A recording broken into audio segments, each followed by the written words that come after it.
the new Universal Library,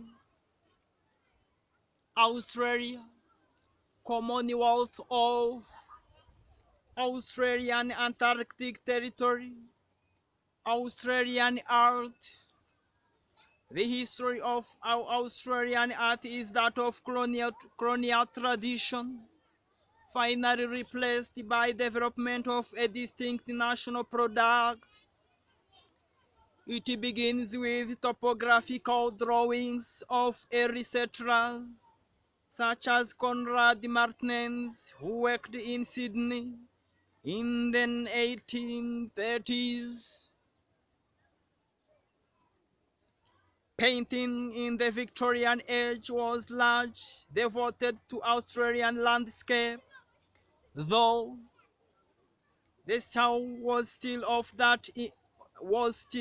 that of England. A form of impressionism was practiced in the 1880s. Tom Roberto, Frederick McCubbin, Arthur Streeton, George Lambert are notable in this phase. Illustration and caricature were also vigorously practiced, and the graphic art of Norman Lindsay and Will Dyson gives examples. The most remarkable period of growth, however, has been since 1935. The impact of post-impressionist Europe painting being then and later strongly felt. World War II gave Australians a wider acquaintance with the vast spaces and unsettled tracts of the continent, and artists were inspired to convey its character with the incisive means suggested by modern art.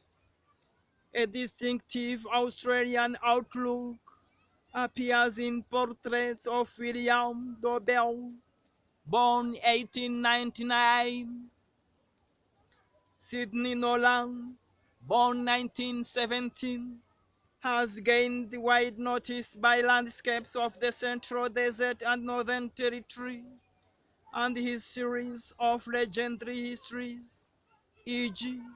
Ned Kelly, Mrs. Fraser, and the convict Arthur Boyd, born 1920, and Russell Drysdale, born 1912, have vividly painted the people and the country of Outback.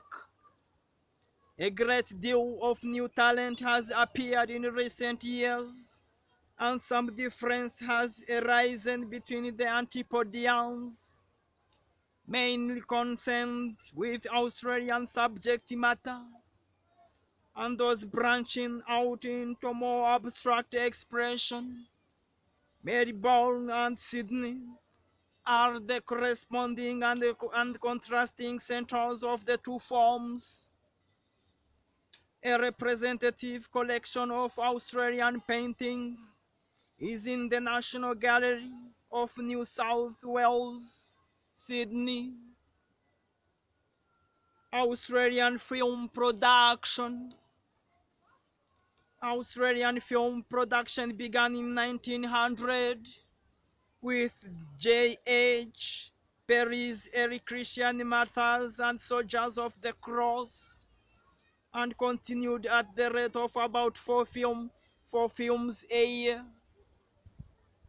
Few of these have attracted interest, the first to do so being Raymond Longford's The Sentimental Bloke, 1919. The most notable feature film director was Charles Chauvel, 1897,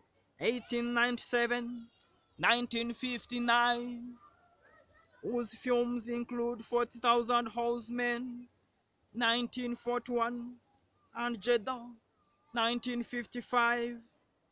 Documentary production. mainly sponsored by the Australian Department of Information, was responsible for the emergence of John Here, whose back of Beyond 1954, For Show and the Forerunner 1958 are the first intentionally import films to come from Australia.